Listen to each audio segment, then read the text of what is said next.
Westeros is full of dragons, battles, and ancient magic. But the real danger, the villains who walk and talk like us. Today, we're counting down the 7 most evil characters in Game of Thrones, ranked by just how far they went off the deep end. Some killed for power, some for pride, and some just for fun. Let's get into it.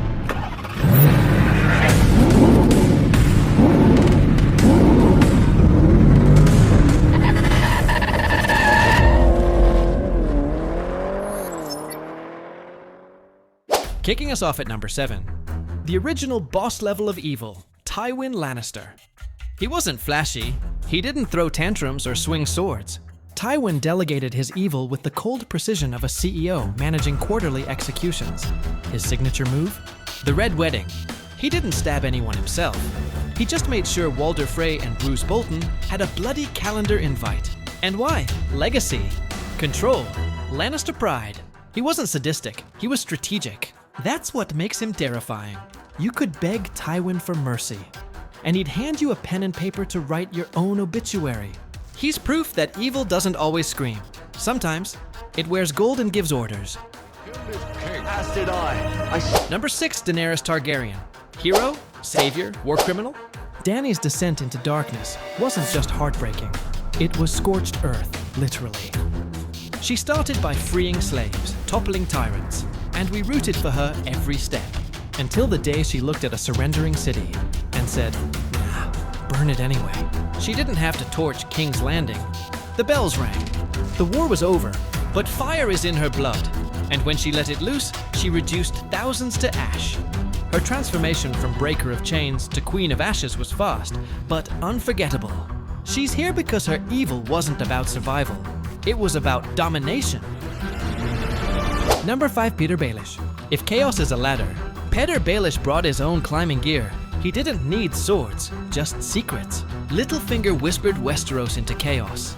He started the War of the Five Kings by sending a forged letter, betrayed Ned Stark, killed Lysa Arryn, and almost destroyed Sansa twice. He was the guy who'd hold your hand while pushing you off a cliff. Literally. What makes him so villainous? He caused countless deaths without ever raising his voice. His evil was elegant, subtle, and surgical. The kind of villain who poisons a kingdom with a smile.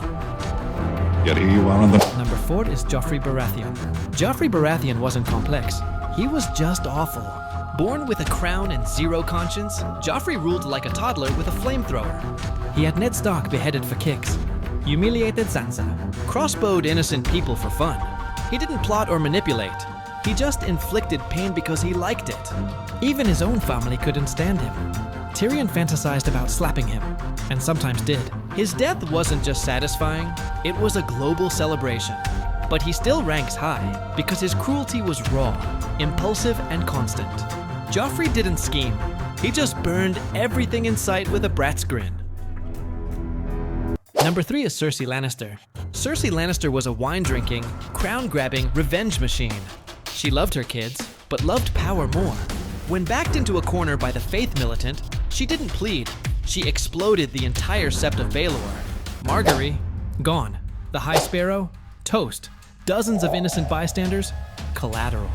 Then she stood by the window, sipped her wine, and smiled like she just won a chess match. But that wasn't her only crime. Her paranoia, manipulation, and cold disregard led to war, death, and the eventual fall of her family. Cersei didn't just want power. She wanted revenge soaked in wildfire. And for a moment, she got it. At number 2, it's the crusty king of petty, Walder Frey. When Robb Stark broke off a marriage pact, Walder didn't just get mad, he got medieval. The Red Wedding was a massacre disguised as a celebration.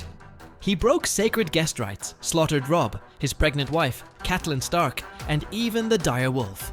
Then he laughed about it, for years. Oh, and he once served someone their sons baked into a pie. His evil was personal, spiteful, and unforgettable. And finally, the crown goes to Ramsay Bolton. Not just the worst in Westeros, but maybe in all of television. Ramsay wasn't driven by power or revenge. He didn't care about kingdoms. He just wanted to cause pain. What he did to Theon alone, the torture, the breaking, the renaming, is enough to earn him this spot. Add to that, arming Sansa, killing his own father, feeding his newborn brother to dogs. There was no method to his madness, just madness. Ramsay's scenes made viewers physically uncomfortable. He didn't break rules, he destroyed them, and smiled while doing it. He is without a doubt the darkest nightmare of Westeros. That's our list of the most evil Game of Thrones villains. But we're not done yet. More dark characters are coming in part 2, so don't forget to like, subscribe, and comment who you think should make the next list. Thanks for watching Ultimate Top Lists. See you next time.